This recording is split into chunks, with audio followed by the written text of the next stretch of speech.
हो कि एकांत में आसन लगाकर ध्यान लगाने से भगवान की प्राप्ति हो जाती, तो बगुला बहुत एकांत में जल में खड़ा होकर एक टांग केवल ध्यान लगाता है, लेकिन मछली का भगवान का नहीं, तो उसका उद्धार हो गया क्या? ये तुकाराम जी की बात है। अगर तुम्हें ऐसा भ्रम हो गया हो कि कोई एकांत गुफा हो, घुस जाऊं बस वहां भगवत प्राप्ति हो जाएगी, तो चूहा और सांप रात दिन बिल में रहते हैं, इनको भगवान की प्राप्ति हो गई क्या?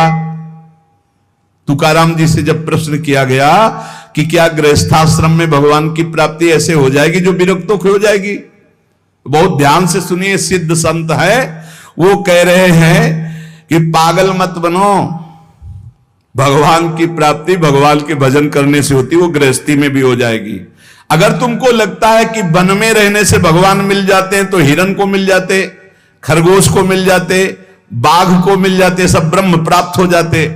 अगर तुमको लगता है कि एकांत में ध्यान लगाने से मिल जाते, तो बगुला जल में खड़ा होकर एक टांग केवल ध्यान लगाता है, लेकिन मछली आई गट्ट से खाया फिर शांत खड़ा है,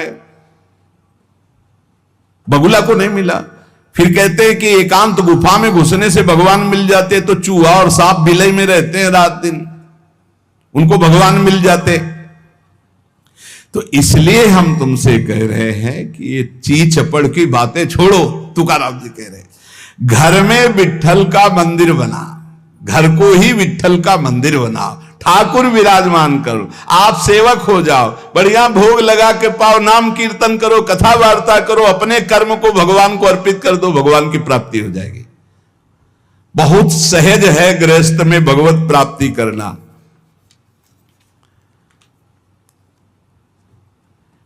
हम तुमसे पूछते हैं, जो लोग सोचते हैं अन्न नहीं खाएंगे तो भगवान की प्राप्ति हो जाएगी,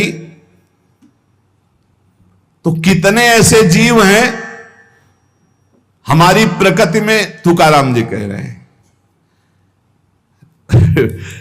ये बड़े महापुरुष हैं, किसी के कहो सांप खाता अन्न, करे क्या धान बकभी, कपट भरा भीतर भरा उदर मल से, करे चूहा भी एकांत गदहा भी बभूत रमावे, तुका जल नक्रालय काग ही नहाय कहो। तो क्या अन्न न खाने से भगवान मिल जाएंगे?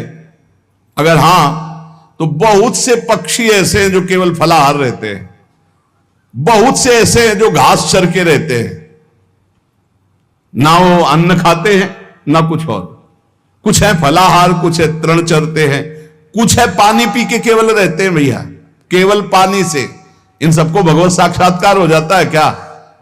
केवल पानी से रह रहे तो भगवत साक्षात्कार हो जाएगा, केवल फलाहार रहे तो उनको भगवत साक्षात्कार हो जाएगा।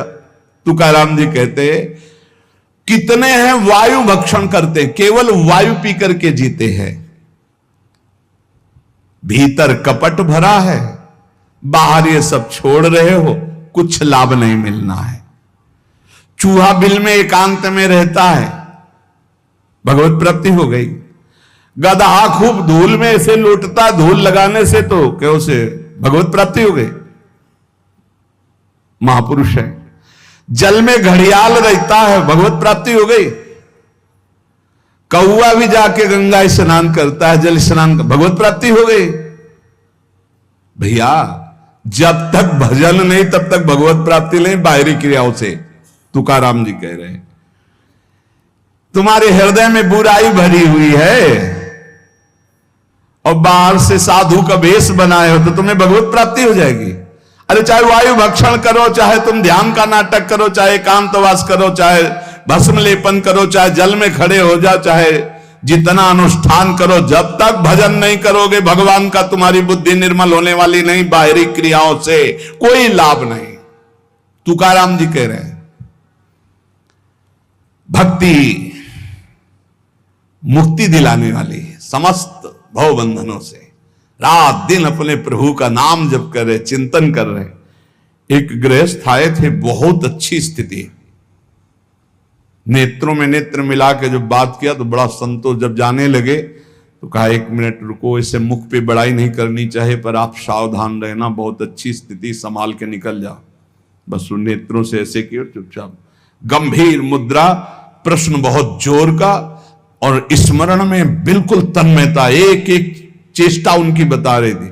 बहुत बढ़िया बाजी मार ले जाओगे, कोई तुम्हें प्रणाम नहीं करेगा, कोई दान पुण्य नहीं, कोई नमस्कार नहीं, बहुत जल्दी निकल। विरक्त भाव में रात दिन भगवान के भजन में व्यतीत करो, तभी बात बनेगी। केवल इन सब बाहरी बातों का देखो इसीलिए खंडन किया तुकाराम जी ने। जो विरक्त अपनी देह को घृणित समझकर त्याग देता है, देह के राग का, बलमूत्र का भान क्या इसमें, वो महासुख को प्राप्त होता है। इससे ज्यादा प्यार करने की जरूरत नहीं है। जो इस देह से ज्यादा प्यार करते हैं वो सीधे नरक का रास्ता तय कर लेते हैं। बहुत संभल के चलने की जरूरत है। इस देह के राग को मिटाने के लिए ही तो भगवत मार्ग में चले, चाहे गृहस्थ हो चाहे विरक्त। तुम अपना स्वभाव बनाओ आत्म कल्याण के लिए। शरीर को ज्यादा सुख दोगे, ज्यादा सुख भोगोगे तो नरक का रास्ता पुष्ट कर देगा। और शरीर का त्याग भी नहीं करना है कि मतलब, क्योंकि शरीर के बिना भजन नहीं होगा, शरीर के बिना साधना नहीं होगी। तो उचित खिलाओ पिलाओ, उचित विश्राम और खूब भजन और सतमार्ग की चेष्टाओं की। इसको इतना भजन कराओ कि इसका भाव ही नष्ट हो जाए कि मैं शरीर हूं। तुकाराम जी कहते इसमें संदेह नहीं। वैराग्य की बातें करने से वैरागी नहीं हो जाता। जब सुंदर सुंदर भोग, सुंदर सुंदर रूपवान भोग शरीर के सामने उपस्थित और भोगने की इच्छा ना हो, उसका नाम वैराग्य है। बातें करने वाले वैराग्य की तो करते रहते हो, जब सामने प्रश्न आता है तो उत्तर नहीं दे पाते, अर्थात भोग आता है तो उन्हीं में लिप्त हो जाते, उन्हें वैरागी नहीं कहते। इसीलिए हम कह रहे हैं कि अपने मुख से नाम नाम नाम, निरंतर नाम जप करो। यदि मुख नहीं नाम जप रहा तो ये जिह्वा टुकड़ा है मांस का, और मुख जो है मांस का एक कुंड मात्र है। नाम जप करो, सदगुरु प्रदत्त नाम जप करो। तुका कह रहा है सदगुरु की महिमा। सदगुरु कोई मनुष्य नहीं है। चितनासी न लगे बेल काहीं, तया न लगे मूल, वाचे सदा सर्वकाल राम कृष्ण हरि गोविंद। गुरुदेव ने जो नाम दिया है वो कोई मनुष्य नहीं, वो साक्षात राम कृष्ण हरि ही है। बंदो गुरुपद कंज कृपा सिंधु नर रूप हरि। उन्होंने चिंतन के लिए तुम्हें जो दिया है, सारा समय उस चिंतन में लगा दो। अमूल्य है तुम्हारा जीवन। हर समय राम कृष्ण हरि गोविंद नाम जिह्वा पर बना रहे। चिंतन नासी न लगे बेल सर्वकाल करावे। चिंतन के लिए कोई समय नहीं है ऐसा कि हम नहा धो के फिर चिंतन करेंगे। अगर शौचालय में ही मृत्यु हो गई तो हर समय नाम जप, हर समय नाम जप। सदा राम कृष्ण हरि गोविंद का चिंतन करो। एक सत्य सार यही है, ना फलाहार रहने से, ना जल पीने से, ना वायु भक्षण से, ना इन सब बाहरी बातों से भगवत प्राप्ति नहीं होती। भगवत प्राप्ति होती सदैव भगवत चिंतन करने से, नाम चिंतन करने से। भगवान नाम कीर्तन भगवान की प्रसन्नता के लिए, भगवत कथा भगवत प्रसन्नता के लिए। तुकाराम जी कहते हैं गीता है, श्रीमद् भागवत है, ये भगवान की प्राप्ति के लिए चर्चा हो रही। जो भगवत प्रसाद रूप मिल जाता है उससे जीवन यापन का। जब तक जीवन है हमें हर समय भगवान नाम जब, भगवत कथा, भगवत भक्तों का संग, यही करना है। प्रभु के नाम की महिमा प्रभु ही समझ सकते हैं, दूसरा कोई नहीं समझ सकता। या प्रभु समझा दे पुरुषोत्तम तो समझ पावे। कर्म के फेर में पड़ा हुआ जीव अगर अट्टहास करके नाम पुकारने लगे तो कर्म बंधन नष्ट हो जाए। राधा राधा राधा जोर से चीख चीख कर, तो बोले कर्म बंधन विध्वंस होते हैं। जितने के कानों में नाम पड़ेगा सबका मंगल होता चला जाएगा। तुकाराम जी कहते जो मैं कह रहा हूं उसे सुनो। मैंने इसलिए कहा कि आप नाम को और कथा को बेचो मत, क्योंकि ये रहस्य की बात है, इससे श्री कृष्ण अधीन हो जाते हैं। विठोबा का नाम, विठोबा की कथा विठोबा को अधीन कर लेती है। महापुरुषों के वचन समझने हैं। जैसे सत स्त्री के अधीन उसका पति हो जाता है, उसके आचरण, उसका व्यवहार अपने पति को अधीन कर ले, ऐसे सद्भक्त भगवान को अधीन कर लेते हैं। यहां तुकाराम जी भगवान की अधीनता के लिए कह रहे हैं, तुम अपने परमार्थ को खो मत। तुकाराम कह रहे हैं धन के अधीन हो जाना, काम के अधीन हो जाना, नरक की यात्रा करना है। इसलिए विठोबा के अधीन हो जाओ, रात दिन नाम कीर्तन करो, तुम्हारी वांछा पूर्ण हो जाएगी, तुम्हारी मनोकामनाएं पूर्ण हो जाएंगी। मदारी का बंदर वैसे नाचता जैसे मदारी नचाता है, ऐसे उमादार जो सिद्ध की नाई सबे नचावत राम गोसाई। उनसे प्रार्थना करो, तुम्हारा नाचना बंद हो जाएगा माया का, दूसरा कोई नहीं रोक पाएगा, क्योंकि इस नाचने का रिमोट उन्हीं के हाथ में। मामे वे प्रपद्यन्ते माया में ताम तरंती थे। कभी भी उपासक भेद मत में पढ़कर तर्क वितर्क न करे। हरि हर सब एक हैं, हरि हर सब एक हैं। जैसे पीछे कहा था ठाकुर ठाकुर सब एक है, संत संत सब एक। और जो संतन का सेवन करे सो जागे शुद्ध विवेक।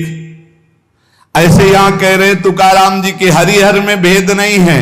जो भेद फैलावे, लड़ाई झगड़ा करे, ऐसे से दूर रहना।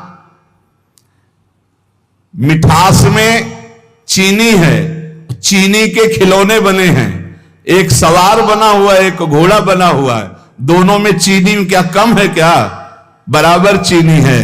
चाहे घोड़े से शुरू करो तो मिठास, सवार से शुरू करो। दीपावली में आते ना बने, ऐसे ही चराचर जगत में सेवक स्वामी बना, वही सच्चिदानंद है।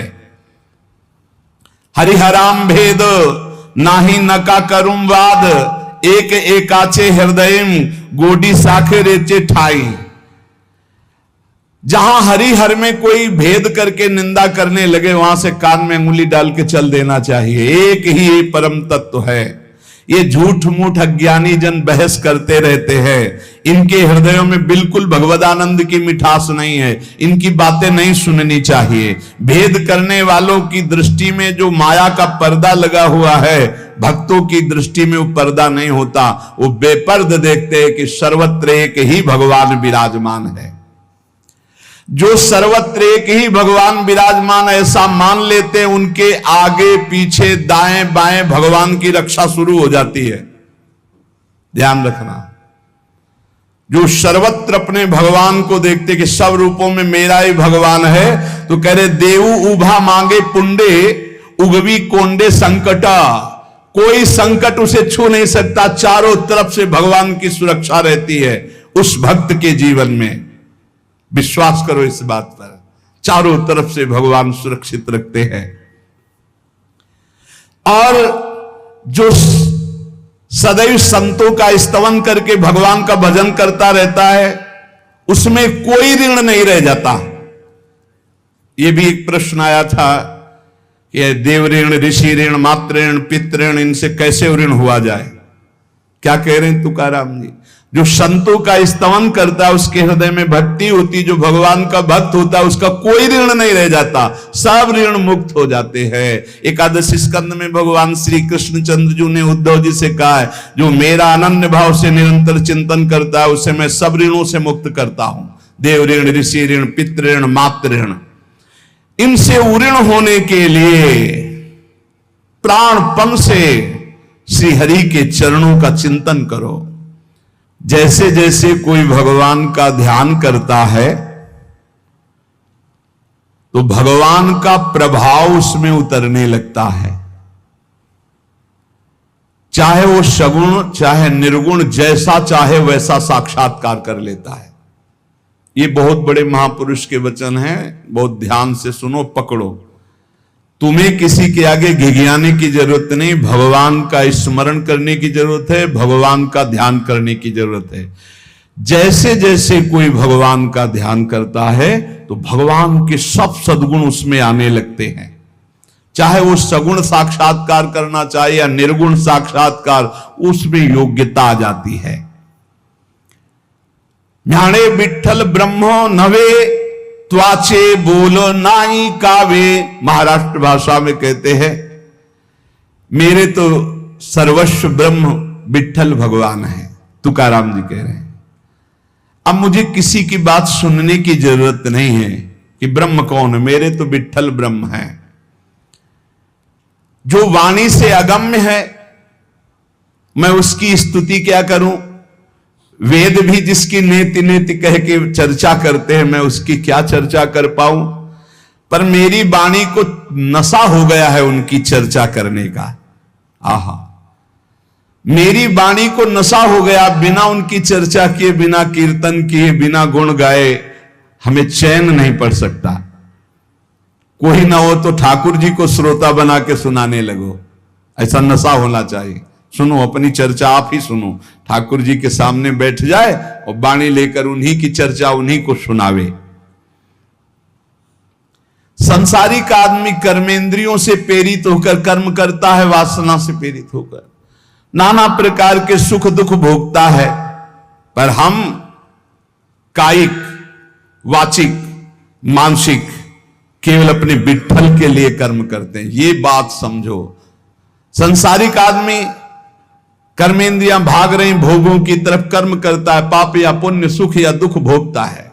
लेकिन भक्त कायिक, वाचिक, मानसिक अपने प्रभु को सामने रख करके चेष्टा करता है और उसका कोई ठौर ठिकाना प्रभु के सिवा कोई है नहीं। और प्रभु आनंद सिंधु है, वो हर समय आनंद में मस्त रहता है। कहीं किसी और का प्रयोजन नहीं रह गया है। तुकाराम जी कह, सब जगह विठ्ठल तू मुझे दिखाई दे रहा है। तन, वाणी, मन ये सब तेरे चरणों में अर्पित हो चुके हैं।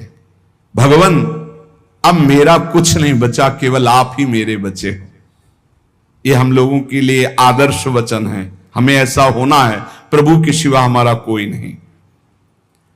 अभ्यास बल में बहुत बड़ी ताकत है। अभ्यास बल हो जाए तो व्याघ्र और सर्प को भी अधीन किया जा सकता है। व्याघ्र, बाघ को और सर्प को अभ्यास बल।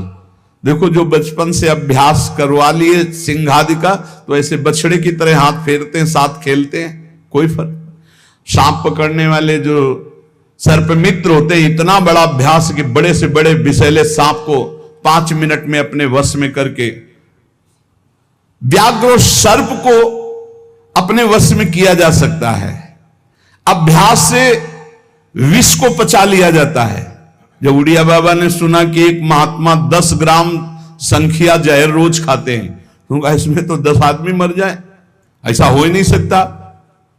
तो उन्होंने कहा महात्मा है तो उनका पता बताइए, मैं जाऊंगा। उड़िया बाबा वहां गए, महात्मा से कहा आप 10 ग्राम संख्या जहर रोज खाते हैं? उनका हाँ। बोले मैं देखना चाहता हूं, क्योंकि विश्वास नहीं होता, 10 ग्राम में तो 10 लोग मर जाएंगे। शाम के 4 बजे उन्होंने डाला सिलबट्टा में 10 ग्राम तौल करके जहर, संख्या जहर, जैसे धतूरा होता है ऐसे संख्या, उसे पीसा और पीस करके पूरा धोकर खप्पर में डाला और बस पी गए। महात्मा है तो आश्चर्य की बात है। बोले तो रोज हम पीते हैं। तो बोले 10 ग्राम कैसे? तो बोले अभ्यास, पहले दिन एक बीज लिया था, ऐसे घस के चाटा, नशाया, कई दिन उसी बीज को घसकर चाटते रहे, फिर एक बीज, फिर धीरे धीरे आज 10 ग्राम पचा लिया। तुकाराम जी कह रहे हैं अभ्यास का बल करे तो व्याघ्र और सर्प को वश में कर ले। तो मन को वश में नहीं किया जा सकता, इंद्रियों को वश में नहीं किया जा सकता, अभ्यास से किया जा सकता है। अभ्यास योग युक्त ने चेतसा नान्यगामिना। अभ्यास से हम विष को पचा सकते हैं। अगर हम रोज भगवत कृपा से अपमान को पचाना सीख जाएं तो बड़े से बड़े अपमान को भी, निंदा को भी मुस्कुराते हुए सह सकते हैं। अभ्यास से वेदों का अर्थ समझ लिया जाता है। वेद पाठ का अभ्यास करो, धीरे धीरे वेद अर्थ समझा। इसलिए कुछ दुष्कर नहीं है, तुम अभ्यास में आओ। मेरा भजन में मन नहीं लगता, अभ्यास करो। अभ्यास में तुम जितना आगे बढ़ोगे उतने उच्च अवस्था को प्राप्त हो जाओगे। अभ्यास में बहुत बड़ी दम है। अभ्यास, एक एक कदम बढ़ाते चले जाओ। अभ्यास, एक एक इंद्रियों पर विजय प्राप्त करते चले जाओ। अभ्यास असाध्य को भी साध्य कर दे। इसका कारण तुका कहता है कि अभ्यास भजन का कर लो तो आप सिद्ध हो जाओगे। अभ्यास से सब कुछ हो जाता है।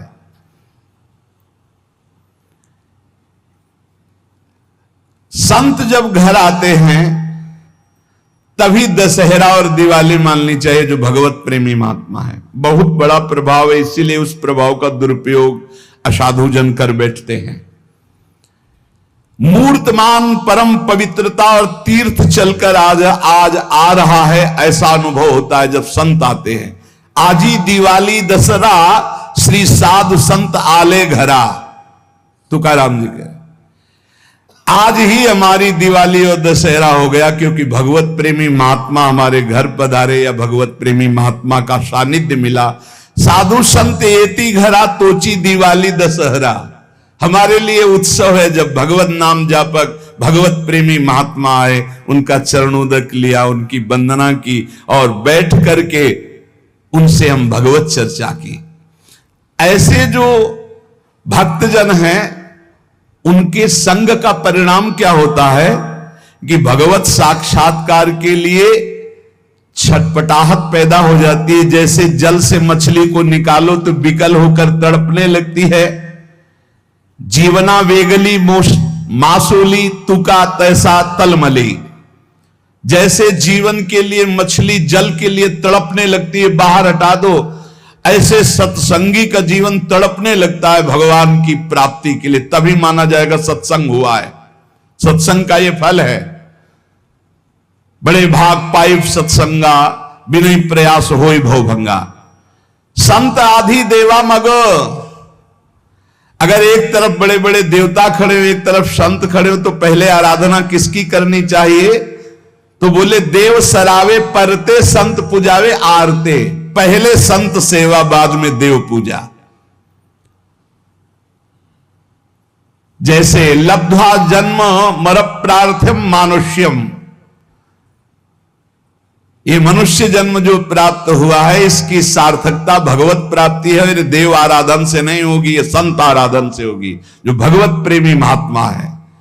नरदेह का ऐसा ऊंचा स्थान है कि इससे ब्रह्म सायुज्य प्राप्त कर सकते हो, जो अत्यंत कठिन है। नरदेह की स्तुति बड़े बड़े देवता करते हैं, इसलिए तुम्हें वही नरदेह प्राप्त हो गया है। तुकाराम जी कह रहे हैं तुम सच्चिदानंद पदवी को प्राप्त करने के लिए सच्चिदानंद में डूबे हुए किसी संत महात्मा के मिलन की आकांक्षा करो। भगवान से प्रार्थना करो कि मुझे अपने प्रेमी संत का सानिध्य दे दो। उनकी कृपा दृष्टि से आपका मार्ग खुल जाएगा सायुज्य मोक्ष का। इस लोक को देखो, लोगों की क्या दुर्दशा है। देह मिलने पर भी क्या धन्य हो रहे हैं क्या? नहीं। तो जो विठ्ठल के दास हुए वही धन्य हुए। जो विठ्ठल विठ्ठल ऐसे कहते आयु व्यतीत कर रहे हैं, वही सच्चिदानंद पदवी को प्राप्त होते हैं। तुका कहता है मानव जीवन में तू भजन कर ले, बिना भजन के कुछ सार्थक नहीं जीवन। देखो ना भगवान कितना प्यार करते हैं। रीछ बानर कौन सी पवित्रता धारण करते हैं, लेकिन भगवान वृक्ष के नीचे बैठे और ऊपर डाल पे। प्रभु तरुतर कप डार पर ते किए आप समान। ग्वाल बाल अपने मुख की छाछ भगवान के मुख में डाल रहे सखा मंडली। देखो ना प्रेम हमारे विठ्ठल का। तुकाराम जी कह रहे गोलियांची ताकि पिरे कोड़ पोरे चांगली। ग्वालों के मुख की छाछ पी रहे, तभी तो ब्रह्मा जी को मोह हो गया। ये भगवत प्राप्ति कोई कठिन नहीं, बस चौपड़ का खेल समझ लो। चूक गए तो गोटी मारी जाएगी, गोटी मारना भवबंधन में फंस जाना, गोटी निकाल ले गए जीवन मुक्त हो गए। चौपड़ का खेल। सारी जी मरी झूठी बाती सारी, बद्ध मुक्त वारी बातकारी। कोई जीवन मुक्त होना कठिन नहीं है। लूडो का खेल, चूक गए तुम्हारी गोटी मार दी गई, और सावधानी से अपने अंक को गिनकर गोटी को बचाते हुए निकल गए, जीत गए, जीवन मुक्त हो गए। ने गोटी मार दी जाएगी, खेल है एक ये। सारी वही गोटी, सारी मारी गई, सब झूठा हो गया, खेल बेकार हो गया, हार गए। और सारी मारी नहीं गई, निकल गए तुम तो मुक्त हो गए। खेल रखा है भगवान ने। तुकाराम जी से पूछा गया, क्या गृहस्थाश्रम में जैसे विरक्त को भगवान मिल जाते हैं ऐसे मिल जाएंगे? तो उन्होंने कहा, पागल बनने की जरूरत नहीं है। ये बात दिमाग में बैठालने की जरूरत नहीं कि बन बन भागने से ही भगवान मिलते हैं। अपने लोगों के भाग्य में ये मार्ग लिखा था, पर हम आज भी अनुभव करके ही कहते हैं। जो आज दुर्दशा देख रहे हैं, उस दुर्दशा से हम कह रहे हैं कि घर में रहकर धर्म पूर्वक आचरण करते हुए भजन करने से बहुत लाभ मिलेगा। विरक्त मार्ग बहुत ही मतलब आग पे चलने का मार्ग है, खिलवाड़ नहीं है। आप ये समझ लो, खिलवाड़ नहीं। सफीपुर एक गंगा किनारे स्थान है, तो वयोवृद्ध महात्मा सन्यासी रहते थे। तो उनके घर के कुछ लोग गुड़ और ये सामग्री लेके गए, तो उनका गंगा जी में डाल दो या किसी और को दे देना। नहीं, मुझे आपका एक भी अन्न का टुकड़ा नहीं, मैं विरक्त हूं, आपका सेवन नहीं कर सकता। और आप यहां से कुछ एक भी टुकड़ा लेने की सोचना मत। आप ऐसे खरे स्वभाव वाले संतों को देखा कि अपने विरक्त मार्ग के पंथ के जो नियम हैं वो बड़े कट्टर भाव से निर्वाह करने वाले। आज समझे में नहीं आता, हमसे चूक हो जाती है। तो जो हमें विरक्त मार्ग से चलकर लाभ मिलना था वो नहीं मिल पाता। श्री तुकाराम जी कह रहे हैं, वन में यदि भगवान होते तो हिरण को भगवान मिल जाते। तुकाराम जी की वाणी है। खरगोश को मिल जाते, बाघ को मिल जाते, ये सब भगवत प्राप्त हो जाते। देखो, जब आनंद मिलेगा तब मन पंगु हो जाएगा। जैसे भौरे में बहुत बड़ी ताकत है कि चाहे जितना मजबूत काठ हो, वो बड़े मौज से खेलते खेलते उसमें छेद कर देगा। जब कमल की पराग वृत्ति में वो पहुंचता है तो थोड़ा सा भी पराग को धक्का न लगे, शांत होकर बैठ जाता है। चाहे जीवन खोना पड़े, वो कमल की पंखुड़ी को नहीं काटता। ऐसे उदाहरण दे रहे, ऐसे ही तुम्हारा मन तब तक उद्दंडता करता रहेगा जब तक भगवत सुख नहीं मिलेगा। और जिस दिन इसे आनंद मिला, भगवद आनंद, ये बैठ जाएगा, इसका अस्तित्व खत्म हो जाएगा। ये बैठ जाए। निज सुख बिन मन होई कि थीरा, बिना आत्मानंद का अनुभव मिले मन स्थिर नहीं होगा, शांत नहीं होगा, विश्राम नहीं पाएगा। भौरे का दृष्टांत देकर के मन को समझा रहे कि मन भौरा है, भटक रहा है विविध भोगों में, बड़ा मजबूत है, बलशाली है, लेकिन ये तभी निर्बल बनेगा जैसे भौरा कमल में आ जाता है तो वहां अपना बल खो देता है। ऐसे ही श्री हरि चरणारविंद, हरि नाम, भगवद आश्रय, भगवत भक्ति, इसी में मन आनंद को प्राप्त होगा। तो आपको कहीं भागने की जरूरत नहीं। आपने सुना कि जंगल में भागने से क्या होगा, जल पीने से क्या होगा, फलाहार रहने से क्या। शांति से अपने घर को ठाकुर जी का मंदिर मान लो, खूब नाम कीर्तन करो, भगवत चर्चा करो, भगवान का सुमिरन करते हुए जीवन व्यतीत करो। इधर भी सुखी, परलोक में भी सुखी। किसी से आशीर्वाद मांगने की जरूरत नहीं, दौड़ने भागने की जरूरत नहीं, हाहाकार मचाने की जरूरत। ये बहुत आनंद का जीवन है मानव दे। बस सुलझ जाओ, शांत हो जाओ, जहां तुम हो वहीं सब ठीक है। जो मिल जाए, रूखा सूखा फल है, अन्न है, जल है, जो मिल जाए प्राण पोषण करो, भगवान का चिंतन करो, सद आचरण करो, बड़ा आनंद में जीवन होगा। लेकिन आनंद से जीने के लिए असद आचरण करते हो, पापाचरण करते हो, आनंद की खोज में। कहां पापाचरण में आनंद है? इसलिए सद आचरण में आ जाओ, भगवद आश्रित हो जाओ, खूब नाम जप करो। भगवान मंगल भवन है, इस गेम से निकाल देंगे। बहुत बड़ा एक गेम है, बहुत बड़ा गेम है। जीतते जीतते हार जाओ, हारते हारते जीत जाओ। तो हम तो जीत गए। नागरी दास ही जन्म जितायो, बलिहारी बलिहारी हमारी सबही बात सुधारी। कृपा करी श्री कुंज बिहारी, अरसी कुंज बिहारी हमारी सबही बात सुधारी। राख्यो अपने वृंदावन मां, बस खास बात बल गई। नहीं, आप क्या समझते हो? हाहाकार मचा हुआ, तांडव मचा हुआ है माया का। ये तो धाम है, इसके प्रभाव से आप बिल्कुल शांत आनंदमय हो। धूल भरी आंधी दूर से निकल रही। नहीं तो आप संसार में देखो, सतोगुण रजोगुण तमोगुण 3 गुण है। सतोगुण तो कहीं कहीं नहीं, रजो और तमो की तांडव वृत्ति मची हुई है। जहां कहीं भगवत चर्चा, भगवत नाम कीर्तन, भगवत गुण, बहुत विक्षेप माया डालती है। इसलिए खूब नाम जप करो, इसी जन्म में भगवत प्राप्ति कर लो, दोबारा इस कलयुग में जन्म ना हो। पक्का ऐसा भजन करो कि आगे अब देखते जाओ। अरे भाई, बड़ा आश्चर्यमय समय, बड़ा आश्चर्यमय समय है। अभी तो कुछ है नहीं, अभी तो बबुआ है कलयुग, घुटने के बल चल रहा है। थोड़ा खड़ा होने दो, फिर ताल ठोकने दो। 4,32,000, अभी तो 32,000 नहीं पूरे हुए, थोड़ा 1,00,000 1,50,000 पूरे होने दो, फिर इसका है, उसका अपना राज्य है। इसलिए कलयुग के दोषों से बचने के लिए, माया के प्रभाव से मुक्त होने के लिए, समस्त दुखों का नाश करने के लिए समर्थ है भगवान नाम।